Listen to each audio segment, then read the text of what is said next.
Donald Trump has been lighting up the polls since he announced his candidacy back in June, and many believe that Trump is likely the main target at tonight's debate, and he was. Here is a taste of the jabs thrown at Trump so far throughout the campaign. Take a look.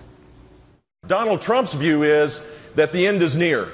His pessimistic view is, let's close the borders, let's create tariffs, let's do this, let's do that, all based on negativity. That's a very big part of who I am, humility and the fear of the Lord. I don't get that impression with him. Donald Trump's not a conservative. He's a fake conservative, and eventually I think people are going to wake up and hear that. He has no ideology. He doesn't believe in anything other than Donald Trump. He's a narcissist. He's an egomaniac. Let's not waste this opportunity. He's not for limited government. The only thing he is for Donald Trump. Leadership is not about how big your title is, how big your office is, how big your helicopter, your airplane, or your ego is. To make these extraordinarily ugly kind of comments is not reflective of the Republican Party. Trump is wrong on this. Well, he's using the talking points of the Democrats. Those talking points haven't worked. Donald's a great guy and a good person, but I just don't think he's suited to be president of the United States. Why? I don't think his temperament is suited for that, and I don't think his experiences. To conduct the presidency has to be done in a dignified way with a level of class. Do you believe Donald Trump can do that? I don't think that the way he's behaved over the last few weeks is either dignified or worthy of the office that he seeks. We already have a president now that has no class. You don't worry about Donald Trump. He's a force to be reckoned with, but you don't reckon with him by dealing with it. You know, I just quit answering Donald Trump questions. All right, so the attacks continue tonight. Will they work? Will they backfire? We continue with the author of the brand new book, Disgrace to the Profession. Mark Steyn is with us. We haven't talked about Ben Carson. No. If anybody has benefited in the last 2 weeks in polling, it's Ben Carson. He's the meteoric rise. Right, and it's funny because last time round he barely spoke in the debate except for that lovely answer right at the end when he was talking about the Siamese twins. And I think it's a little bit like that tonight, that he'll have given 2 or 3 answers. But in the end, when people are looking for an alternative to Trump, they like him. And it's interesting that when they're looking for that alternative to Trump, they're really not going for the professional politicians. Carson will benefit even if he just gives, one cute answer a minute before the end of the debate.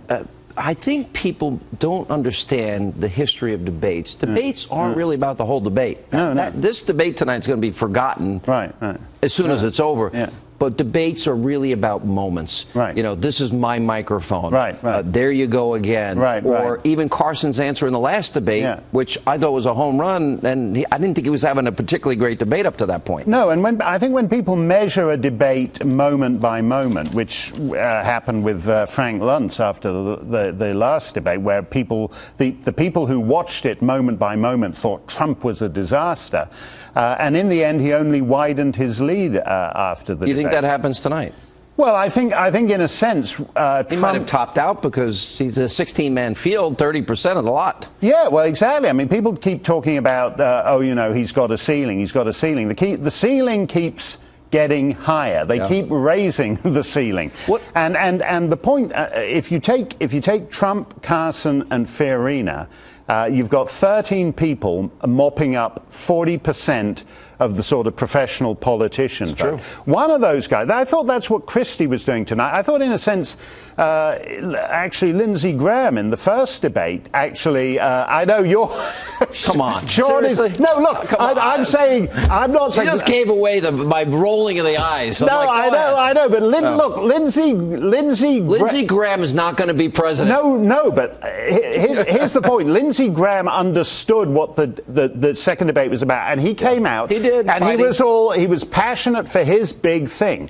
And the only person who's come close so far to doing that in the big boys debate, I think, has been Chris Christie. Walker and Bush and Rubio, this is not going to... In the first debate, are they too scripted? Is it too planned? Are they too timid? Are they not learning the lesson of Trump's success, which is to be bold, politically incorrect, outspoken, a little flashy? Yeah, because they weren't told that was what this was about. If you signed up to do a Broadway play and you learned your scripted lines for weeks and weeks and you went out on stage wage, and then suddenly some crazy minimum wage equity extra staggers out from the wings and starts just responding to you with lines that come out of nowhere. Yeah. You're paralyzed. Do I stick to my scripted lines, or do I try to match him? That's what these guys are doing. We haven't talked about Ted Cruz yet. Ted is one of the most brilliant guys on the stage. Yeah. He's been the one guy in Washington that has continually taken on the leadership and tried to hold the Republican Party to their pledge and promises on immigration, executive amnesty, and other issues. And now tonight he even mentioned Planned Parenthood. Where does he come out in all of this? Well, I think Ted Cruz's strategy to date was to sort of sit out the Trump phenomenon and figured that when it imploded, the Trump... Him and Huckabee are doing that. Yeah, the Trump vote would come to him. He'd be the beneficiary, which made more sense. Rick Perry attacked Trumpism as a cancer, and he's gone now. And Cruz's strategy makes sense if Trump is going to implode. Do you think he would be the next person in line to be the insurgent candidate for conservatives? I don't think he's going to be a Trump, but he is the nearest thing among the professional politicians to a principled insurgent outsider. And the difficulty he has is that you can sit this out, not attacking Trump, waiting for Trump to implode. But if it's the week before Iowa and New Hampshire and he hasn't imploded, that strategy isn't going to look so smart. He's a smart debater. I mean, when you give him time, he always seems to be shortchanged a little bit in these debates. Your impression of Kasich, Huckabee, who else have I forgotten here? I think we've pretty much covered everyone else. Well, Kasich, I think, is in danger of becoming this season's John Huntsman. Why do you say that? Well, because I think he's someone whose conservatism seems to have wandered a little too far over to the mushy middle.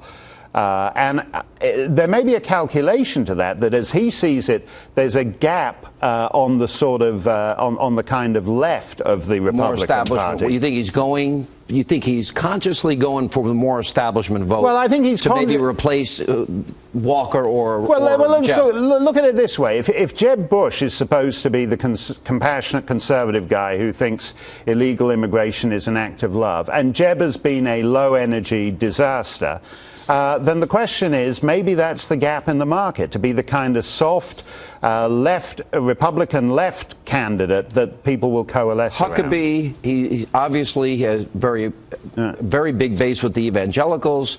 They ask him questions about Kim Davis tonight, Planned Parenthood tonight. Those are passionate issues for him. He's smart. He's articulate. He wanted no part of the Trump battle. No, and it's interesting. He had one good answer, I think. On the Kim Davis thing, I agree with him. I don't see, again, go back to the accommodation answer. Yeah, to go back to George III, I don't think there's any point in throwing off a guy in ermine robes and replacing him with Anthony Kennedy wearing a black robe. I don't see the difference. But that was his only moment in the debate, and it wasn't. He didn't get enough. a lot of time either. No. I think that we have too many people here. Yeah, You've got to start winnowing, getting the field to some people got to get out. Well, it's ridiculous having Lindsey Graham and three other guys, and they're getting like whatever it was, 45 minutes of airtime to them each, and then you have, and then you have like 1 minute. Yeah, that's enough. Ding, ding, ding, ding, ding. And again, it's like Donald Trump and his chorus boys, and maybe, as I said, I think for Rand Paul, for Marco Rubio, they might have done better on that other table. Smart. Marco is, I think, a natural politician, a star, and I don't think this environment with 11 people is conducive to what I think he can offer. No, I think that's true, but the point is you've got to play by whatever rules the game is in, and that's where Trump is doing. Trump doesn't care what you throw at him; he'll make his own rules and win. And Marco Rubio needs more. We'll take a break.